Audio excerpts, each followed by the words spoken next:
So the question I want to raise today with you all is whether animals have social norms. How can we tell if animals have social norms, and why does it matter if animals do have social norms?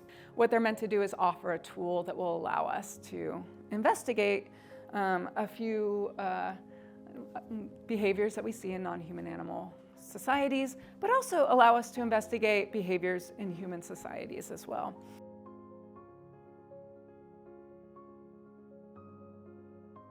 My talk will be about animals used in research, which are primarily rodents, but it has some more general messages too about the importance of meeting animals' behavioural needs and about the practical value of thinking about animal welfare, even if you're not moved by animal welfare ethically. And why might this matter? Because most data that are allegedly being applied to all of you come from overweight, stressed, isolated male rodents who live these very peculiar lives. And this in turn matters because even when biomedical research can be replicated and a pharmaceutical company goes, right, this is great, we're onto something, let's run it out into clinical trials, these clinical trials almost always fail because the animal data almost always fail to translate to humans.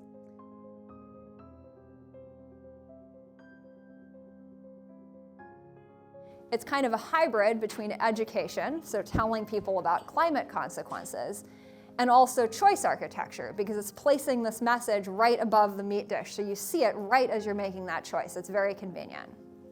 So I'm going to focus today on this last category of choice architecture, because I think it's a very promising and interesting means to reduce consumption. I really hope intervention designers and academics who are studying these things will start to broaden our ethical considerations, not only in order to capture new education opportunities, but also to avoid creating social changes that are maybe a net negative ethically. That would be an unfortunate, result of all these efforts.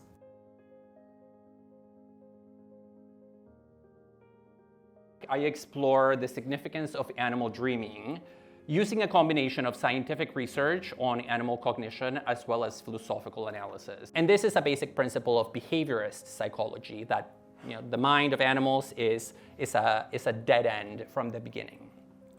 Because you can always explain things as brute reactions. That's the key part of that objection.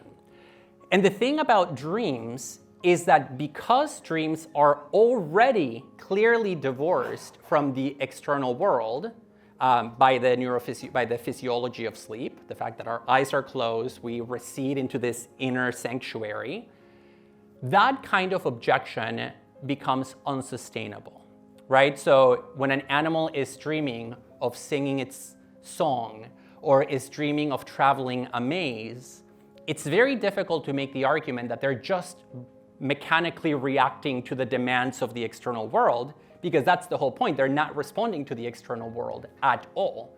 And so you need to give a very different explanation of what you're observing. And I think that short circuits that very common objection to animal consciousness. And so I think this is one benefit, that a purely behaviorist reading of dreams is untenable.